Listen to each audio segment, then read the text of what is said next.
হরে কৃষ্ণ। রাধে রাধে বন্ধুরা। সবার প্রথমেই তোমাদের সকলকে বসন্ত উৎসব বা দোল পূর্ণিমার শুভেচ্ছা। বড়দের প্রণাম আর ছোটদের আমার ভালোবাসা অনেক। বন্ধুরা, লীলা গোপুসোনা পরিবারে তোমাদের সকলকে সুস্বাগত।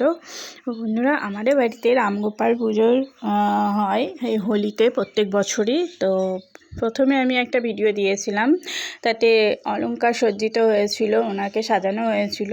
তারপরে দেখো পরের দিন মানে হোলি যেদিন হয় আমাদের, সেদিনকে হোলি আমরা খেলি না, তার পরের দিনকে হোলি আমাদের খেলা হয়। তো ন্যাড়া পড়ার পরের দিনকে পুজো হবে, তার জন্য দেখো সেই আয়োজন হচ্ছে। এদিকে ভোগ রান্না হবে, আর ভোগ আমাদের বাড়ির কেউ রান্না করেন না, ব্রাহ্মণ বাড়ি থেকে এসে আমাদের বাড়ি অন্নভোগ রান্না করে। তো আমার কাকিমণি রাধা মাধব নিয়ে এসছেন, রাধা মাধবকে স্নান করাচ্ছেন পঞ্চামৃত দিয়ে, তারপরে ওনাকে সাজসজ্জিত করে ওনাকেও সিংহাসনে বসাবেন। আর আমার গোপাল সোনাও এখানে আমি নিয়ে গিয়েছিলাম, যেহেতু বাড়িতে পুজো হবে, অত মানে আমিও বাড়ি থাকি না।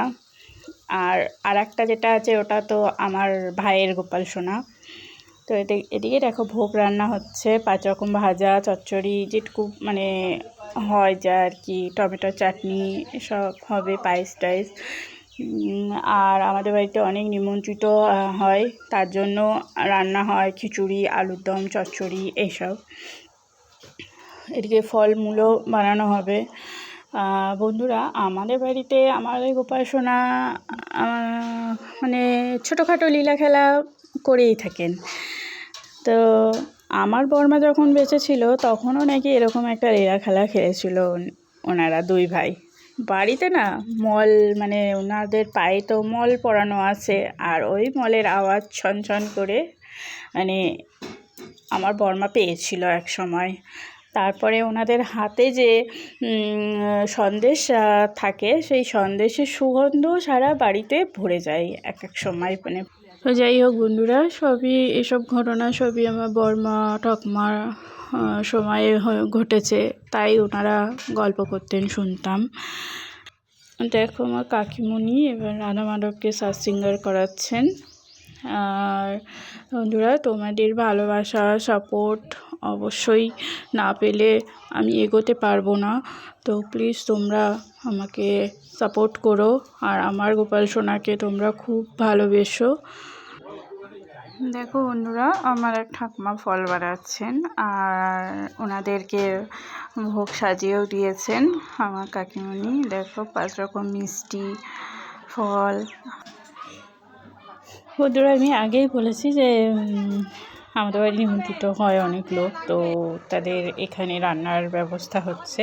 দেখো ঠাকুমা রান্না করছে, আমি ওনাকে ঠাকুমাই বলি, বয়স্ক যেহেতু। এখানে খিচুড়ি, ডাঁটা চচ্চড়ি, সব আলুর দম সব হবে। তো যাই হোক, এখন ব্রাহ্মণ বসে পড়েছেন পুজোয়। তোমরাও আমাদের বাড়ি রামগোপাল সোনার পুজো আর কি দর্শন করো, তাদের ভোগ দর্শন করো। বন্ধুরা, সন্ধ্যার সময় সন্ধ্যা আরতিও হয়, খুব সুন্দর লাগে দেখতে সেই সন্ধ্যা আরতি। তো সেইটা আমি দিতে পারলাম না, কারণ ভিডিওটা এমনি খুব বড় হয়ে গেছে। তার জন্য আমি এর পরের ভিডিওতে বাড়িতে সন্ধ্যা আরতি হবে সেই ভিডিও, আর পরের দিনের যে পুজো বিধি হয়, আমাদের বাড়িতে হোলি খেলা হয়, সেই সবগুলো আমি দেওয়ার চেষ্টা করব এর পরের ভিডিওতে। তো বন্ধুরা, আমি জানি না ভিডিওটা ভালো হয়েছে কি খারাপ হয়েছে, কারণ আমি ব্রড ভিডিও আমি দিই না, আর ভিডিও খুব একটা ভালো বানাতেও পারি না। তাই তোমরা কষ্ট করে হলেও ভিডিওটা দেখো, দেখে ভালো লাগলে লাইক করো, শেয়ার করো, সাবস্ক্রাইব করো।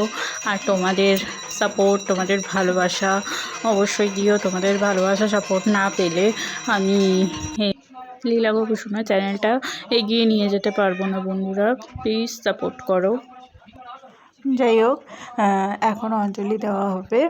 তো সবাই অঞ্জলি দিয়ে আমরা এই দিন বাড়িতে সবাই ছোট বড় সবাই আমরা উপোস করে থাকি যতক্ষণ না পুজো হয় ততক্ষণ।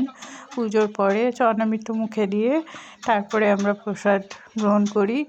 তো কি বলবো বন্ধুরা, প্রসাদ মানে ভগবানের প্রসাদ মানেই সেটা সুস্বাদু, মানে এত সুন্দর স্বাদ হয় সেই প্রসাদের, মানে খেয়ে পুরো অমৃত মনে হয়, এত সুন্দর মানে স্বাদ লাগে। বন্ধুরা, এর পরের ভিডিওতে তোমাদের সাথে আরও অনেক গল্প করব।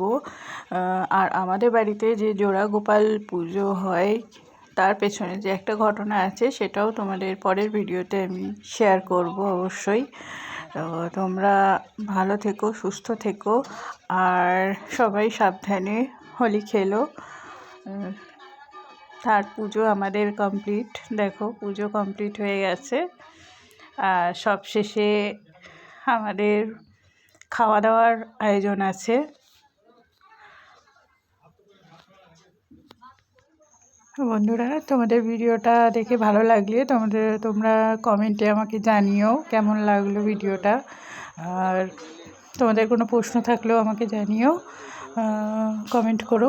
রাধে রাধে।